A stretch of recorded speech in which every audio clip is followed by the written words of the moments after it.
Musibah itu ada 4. Pertama, musibah yang paling ringan dari sisi agama, yaitu musibah mengenai duniamu. Apa itu? Hilang mobil. Apa itu? Dagangan bangkrut. Apa itu? Banyak hutang. Apa itu lagi? Duit tercekap. Itu adalah musibah di dalam agama, itu adalah yang paling ringan. Yang paling bahaya, naik lagi ke atas, musibah mengenai nafsu. Nafsu menjadi tidak terkendali. Nah, di sini musibah dunia plus musibah nafsu. Nafsunya berkata begini.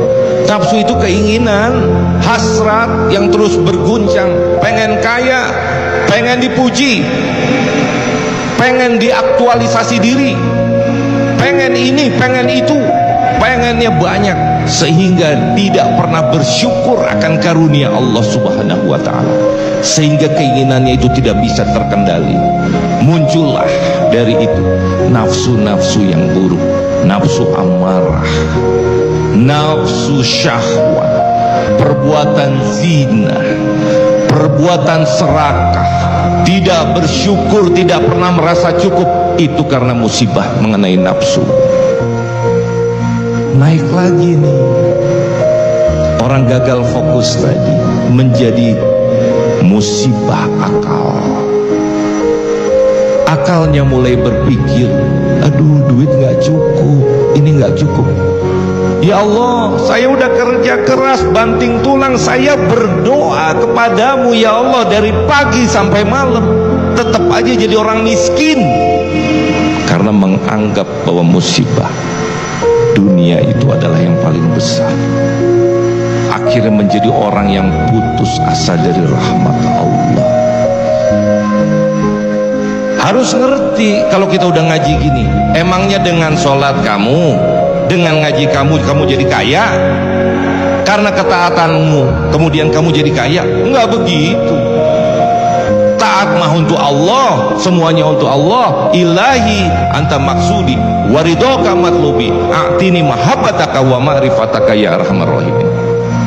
Gitu mikirnya. Kenapa? Nah, ini yang terakhir yang bahaya, musibah mengenai agama. Akhirnya ngelihat, oh ternyata orang lainan agama itu kaya-kaya ya, pakai mobil ya. Ah, saya pindah agama, musibah, jadi murtad. Hati-hati. Mudah saja zaman sekarang nih orang pindah agama karena udah gagal fokus. Nah sekarang kita gimana? Nah kita ngeliat nih, kalau ngaji sekarang sudah, kalau masalah musibah yang paling rendah tadi dunia, banyak utang, ada jalan keluarnya, solusinya kumaha? Ketika kita memohon, mintalah, kata Ibnu Athaillah, dengan apa yang Allah inginkan dari dirimu. Tuh yang pertama. Ini dengan 2 bait nasihatnya aja. Jika kamu menginginkan kemuliaan yang tidak fana, kemuliaan yang abadi, maka jangan kau sandingkan pakaian-pakaianmu, dirimu dengan kemuliaan yang fana. Artinya apa? Di sini, kemuliaan yang abadi itu tidak didapatkan dari kemuliaan karena pangkat, karena jabatan, karena harta. Itu remeh bagi Allah yang maha kaya. Allah memiliki segalanya, langit dan bumi, kerajaan, semuanya adalah milik Allah Subhanahu wa ta'ala. Maka keyakinannya kudu kandel, aku akan bermulia diri dengan Allah di dalam hati.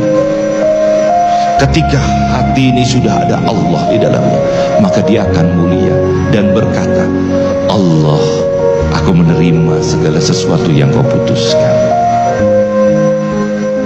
Karena kau tahu kapan aku dapat rezeki, hari apa, detik apa kau bukakan. Kau lebih tahu dari diriku yang lemah. Aku mau diatur olehmu, aku tidak mau mengatur dirimu ya Allah.